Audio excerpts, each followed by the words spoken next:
Hello friends, welcome back to my channel. आज हम संगम period के चेरा डिनास्टी के बारे में जानते हैं। चेरा डिनास्टी का तमिलनाडु के कोंगू रीजन और केरला के सेंट्रल और नॉर्थर्न पार्ट्स पर कंट्रोल था, यानी कि तमिलनाडु और केरला के कुछ हिस्सों पर राज किया करते थे। उनका उदय यानी कि राइज जो हुआ था वो चेरा राजा नरेश उथियान चेरलतन के समय में हुआ था, यानी कि उनका किंगडम स्ट्रॉन्ग बना था चेरा राजा नरेश उथियान चेरलतन के समय में। और उनका राज्य क्षेत्र मालाबार और कोरोमंडल तट पर था। चेरा स्टैब्लिश हुआ था फर्स्ट सेंचुरी बीसी में, और ये चेरास साउथ इंडिया के ग्रेट डिनास्टी में से एक थे। उनका प्रमुख स्थान व्यापारिक और सामाजिक दृष्टि से इंपॉर्टेंट था, और वो रोमन एम्पायर के साथ ट्रेड करते थे। वैसे रोमन एम्पायर के साथ पांड्या डिनास्टी भी ट्रेड किया करती थी, और पांड्या रूलर्स के बारे में पूरे डिटेल में हम जान चुके हैं। सो अगर आप इंटरेस्टेड होंगे तो प्रीवियस वीडियो पांड्या रूलर्स आप रेफर कर सकते हैं। चेरास को केरला पुत्रा या केरला पुतास भी कहा गया है। वंजी इनका कैपिटल था, और इनका एम्बलम बो एंड एरो था, यानी कि उनके फ्लैग पर बो एरो का डिजाइन था। चेरा डिनास्टी के फर्स्ट किंग माने जाते हैं उदयनजिरल, और फेमस रूलर माने जाते हैं सेनगुत्तुवन, जिन्हें रेड चेरा भी कहा गया है। चेरा किंगडम एग्जिस्ट करता था, इसके बारे में हमें कुछ सोर्स ऑफ इंफॉर्मेशन से पता चलता है, जैसे Sangam literature, Ashoka's Pali edict, rock edict 2 and 12, Greco Roman account जैसे Pliny Periplus and Claudius Ptolemy, और संगम लिटरेचर के टेक्स्ट जैसे पतित्रुपतु, द अकानानुरु, पुरानानुरु। इन सब से हमें चेरा रूलर के बारे में जानकारी मिलती है। पुगलुर इंस्क्रिप्शन जो है फर्स्ट सेंचुरी एडी का, वहां से हमें चेरा रूलर्स के 3 जनरेशन के बारे में पता चलता है। हालांकि चेरा डिनास्टी के ओरिजिन और लीनेज के बारे में डिबेट चल रही है, और हमारे पास क्लियर इंफॉर्मेशन अवेलेबल नहीं है कि चेरा डिनास्टी में कौन सा रूलर पहले आया फिर कौन आया। अब तमिल टेक्स्ट के अनुसार चेरा फैमिली का अर्लीस्ट नोन रूलर था उथियान चेरल अथान। अब इसका मतलब ये नहीं है कि इसके पहले चेरा फैमिली का कोई रूलर नहीं था। तमिल टेक्स्ट में उथियान चेरल अथान का जिक्र किया है, इसलिए हम इसे कंसिडर करते हैं earliest ruler of Chera family. और उथियान चेरल अथान का दूसरा नाम शायद पेरम चेरल अथान था, और पेरम चेरल अथान ने चोला के राजा करिकल के साथ युद्ध किया था, जिसे कहा गया बैटल ऑफ वेनी। इस बैटल में पेरम चेरल अथान की हार हुई और करिकल की जीत। और इस युद्ध में पेरम चेरल अथान की सिर्फ हार ही नहीं हुई, बल्कि युद्ध में जब वो वॉरियर को लीड कर रहे थे उस समय उनकी पीठ पर वॉर किया गया था, और इस तरह का अपमान वो बियर नहीं कर पाए, जिस वजह से स्लो स्टार्वेशन से आत्महत्या कर ली उन्होंने। फिर उथियान चेरलथन के सक्सेसर थे उनके बेटे नेदम चेरलथन। नेदम चेरलथन चोला रूलर पेरुनर किल्ली के कंटेम्पररी थे, और तमिल लिटरेचर के हिसाब से नेदम चेरलथन ये सेकेंड अर्लीस्ट नोन रूलर है। और पोएट कन्ननर के द्वारा कंपोज की गई पतित्रुपत्तु के सेकेंड 10 पार्ट में इनकी प्रशंसा की गई है। नेदम चेरलथन ने 58 इयर्स तक रूल किया, पहले एज अ क्राउन प्रिंस और फिर एक एब्सोल्यूट रूलर बनकर। वो एक सक्सेसफुल रूलर थे। उनके नेबरिंग किंगडम से काफी युद्ध चलते रहते, जिसमें इन युद्ध से उन्होंने जीत हासिल की। ऐसा माना जाता है कि नेदम चेरलथन ने 7 क्राउन किंग्स पर विजय प्राप्त की थी, और इस प्रकार अधिराजा का टाइटल प्राप्त किया था। नेदम चेरलथन ने चोला रूलर के खिलाफ बैटल की, जिसमें दोनों रूलर्स की जान चली गई थी। वैसे चेरा रूलर्स में सबसे बेटर नोन रूलर थे उदयनजिरल। ऐसा कहा जाता है कि उन्होंने कुरुक्षेत्र युद्ध की दोनों सेनाओं को खाना खिलाया था, और इसीलिए उन्हें उदयनजिरल की उपाधि मिली।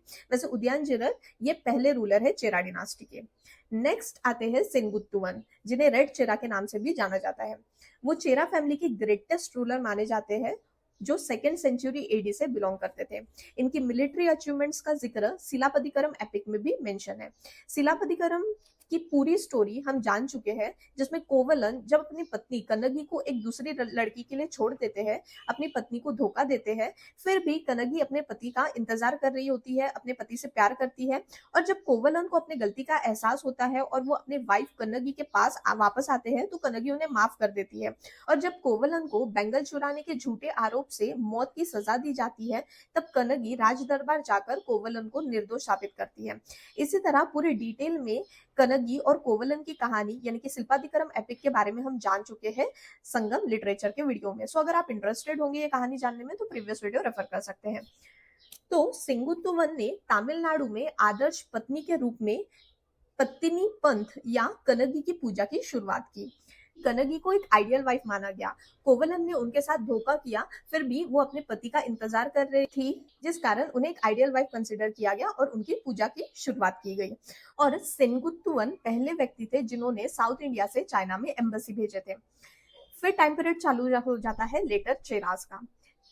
चेरास धीरे धीरे वीक पड़ जाते हैं और second to third century AD के बाद 8th सेंचुरी एडी में फिर से चेरा राइज करते हैं तमिल किंग कुलशेखर अलवार के द्वारा।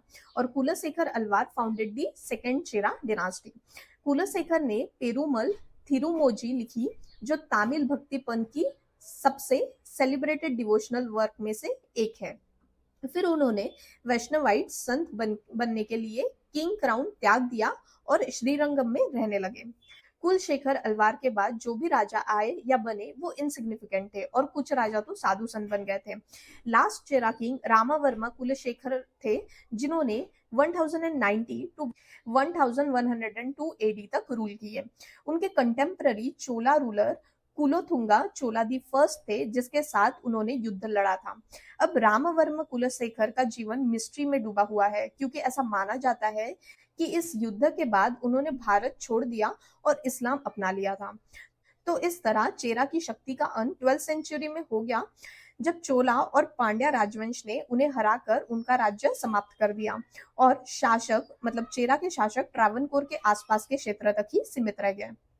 अब जानते हैं चेरा की सोसाइटी और कल्चरल लाइफ के बारे में। उनके सोसाइटी में फार्मर और ट्रेडर्स को इम्पोर्टेंस दिया जाता था और उन्होंने नए ट्रांसपोर्ट और बिजनेस रूट्स का विकास किया था। चेरा सोसाइटी में द्राविडियन कल्चर ट्रेडिशन के साथ साथ नॉर्थन इंडियन कल्चर ट्रेडिशन के एलिमेंट्स भी देखे गए और रिलीजियस प्रैक्टिस में मेन फॉर्म से वेरियस गॉड्स के लिए सैक्रिफाइसेस कंडक्ट करना शामिल था। मुरुगन उनके प्रमुख देवता थे। और 8th सेंचुरी एडी में चेरा कंट्री में आर्यनाइजेशन आया था, यानी कि आर्यन समाज का आगमन हुआ था। एग्रीकल्चर और पशुचारण लोगों का प्राइमरी ऑक्यूपेशन था। सोसाइटी में पोएट्स और म्यूजिशियन को हाई रिस्पेक्ट दी जाती थी, क्योंकि पोएट्स और म्यूजिशियन ने काफी कंट्रीब्यूशन दिया था संगम पीरियड में, यानी कि संगम लिटरेचर में उनका काफी बड़ा योगदान था। और संगम लिटरेचर ये एक कोर सोर्स ऑफ इंफॉर्मेशन है, जिससे हमें the Cheras, the Cholas and the Pandyas dynasty के बारे में पता चलता है।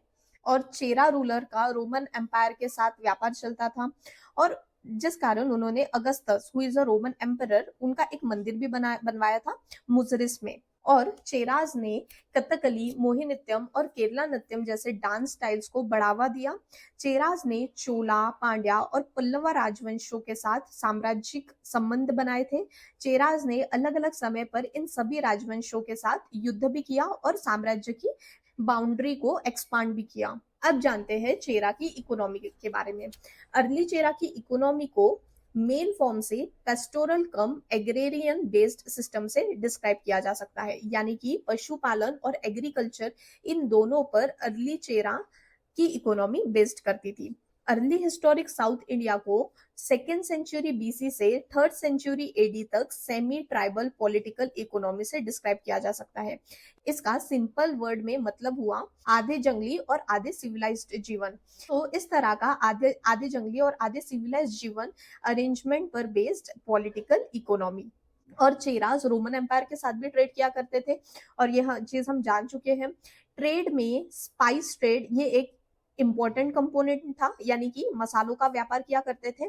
और ऐसा पता है कि रोमन ब्लैक पेपर यानी कि काली मिर्च के बदले गोल्ड एक्सचेंज करते थे, और इंडिया में ब्लैक पेपर के बदले गोल्ड एक्सचेंज करने पर प्लिनी, जो कि एक लैटिन ऑथर थे, उन्होंने अफसोस जताया है। और मुजरिस और टोंडी ये 2 पोर्ट्स चेरास के कंट्रोल में थे। इस तरह संगम पीरियड के चेरा रूलर और पांड्या रूलर के बारे में हमने जान लिया। अब संगम पीरियड के चोला रूलर के बारे में जानना रह गया है। बट चोला रूलर के बारे में जानने से पहले हम जानेंगे कालाभ्रास डिनास्टी के बारे में, क्योंकि 2nd to 3rd century AD के बाद चेरास, चोलास और पांड्यास धीरे धीरे वीक होने लगते हैं। कालाभ्रास उन पर भारी पड़ जाते हैं। कालाभ्रास के बारे में जानना भी थोड़ा जरूरी है। तो चोला रूलर के पहले हम जानेंगे कालाभ्रास के बारे में। हमारा नेक्स्ट वीडियो रहेगा कालाभ्रास के ऊपर। आई होप आपको मेरा आज का वीडियो समझा होगा। अगर आपको मेरा ये वीडियो अच्छा लगा तो प्लीज मेरे चैनल को सब्सक्राइब करिए, बेल आइकॉन जरूर प्रेस करिए, वीडियो को लाइक एंड शेयर जरूर करिए। Thank you so much for your time. Bye bye.